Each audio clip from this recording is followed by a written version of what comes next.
انہوں نے جو جواب دیا تو جو سننے والے تھے، جو سوال کرنے والے تھے، وہ حیران ہو گئے، اور ان کو یہ پتہ چل گیا کہ اللہ تعالیٰ کے وجود پر جو مستحکم دلیل ہے وہ تو شہتوت کے پتے میں سے ملتی ہے۔ ائمہ اربعہ میں سے ایک بڑے امام شافعی رحمہ اللہ، بہت ہی ذہین، ایکسٹرا انٹیلیجنٹ، اور یہ چاروں ائمہ میں سے وہ امام تھے جو نبی کریم صلی اللہ علیہ وسلم کے رشتہ دار تھے۔ رشتہ دار اس اعتبار سے کہ نبی علیہ السلام میں قریشی، امام شافعی رحمہ اللہ یہ بھی قریشی تھے۔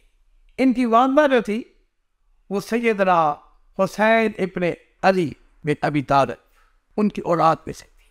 150 ہجری کو یہ غزہ میں پیدا ہوئے، اور جیسا کہ میں نے عرض کیا کہ انتہائی ذہین، فطین، سمجھدار، عارف، اتنا ایسا ہوا کہ کچھ لوگ ان کے پاس آ گئے، وہ آ کے عرض کرتے ہیں امام صاحب ہمیں اللہ تعالیٰ کی وجود اس کے بارے میں کوئی اشارے اللہ کو کیسے پہچان لیں؟ اللہ کی پہچان اس کے لیے شہتوت کا پتا وہ کافی ہے۔ اور کیا کہ وہ کیسے کافی ہے جی؟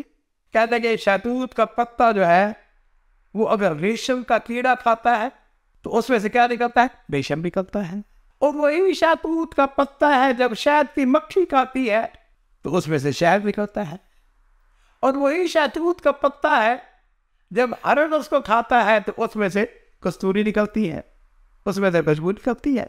کہنے لگے پھر وہ کون سی ہستی ہے جس نے ایک ہی چیز کو مختلف رنگ اور خواص اس کے اندر پیدا کر دی؟ یہ یقیناً اللہ تعالیٰ کی ذات ہے جس نے شہتوت کے پتے کے اندر ایک ہی پتا مختلف چیزیں کھاتی ہے اور ان میں سے مختلف انواع اقسام کی چیزیں نکلتی ہیں۔ انہوں نے جو جواب دیا تو جو سننے والے تھے، جو سوال کرنے والے تھے، وہ حیران ہو گئے، اور ان کو یہ پتہ چل گیا کہ اللہ تعالیٰ کے وجود پر جو مستحکم دلیل ہے وہ تو شہتوت کے پتے میں سے ملتی ہے۔